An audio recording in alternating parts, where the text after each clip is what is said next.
ব্রাজিলের Rio de জেনিরোয় মাঝ আকাশে দুটি হেলিকপ্টারের মুখোমুখি সংঘর্ষে ৬ জন নিহত হয়েছে। স্থানীয় সময় রবিবার সকালে পশ্চিমাঞ্চলের এক ঘনবসতিপূর্ণ এলাকায় এই ভয়াবহ দুর্ঘটনা ঘটে। নিহতদের তালিকায় জনপ্রিয় মার্কিন গায়ক অলিভার ট্রি এবং আর্জেন্টিনার বিখ্যাত ইউটিউবার গ্যাসপির নাম রয়েছে।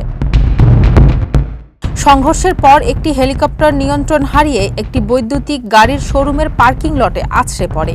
এতে সেখানে থাকা প্রায় ২০টি গাড়িতে মুহূর্তেই আগুন ধরে যায়। দমকল বিভাগের মুখপাত্র ফাবিও কন্তেরাইস জানান, বৈদ্যুতিক গাড়ির লিথিয়াম আয়ন ব্যাটারির বিষাক্ত গ্যাস ও তীব্র তাপমাত্রার কারণে আগুন নেভাতে বেগ পেতে হয়।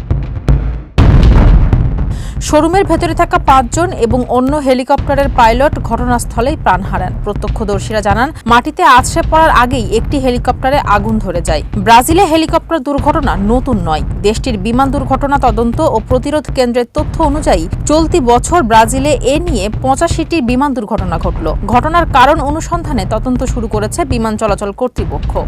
ফারজানা হাসিন, মানবকণ্ঠ।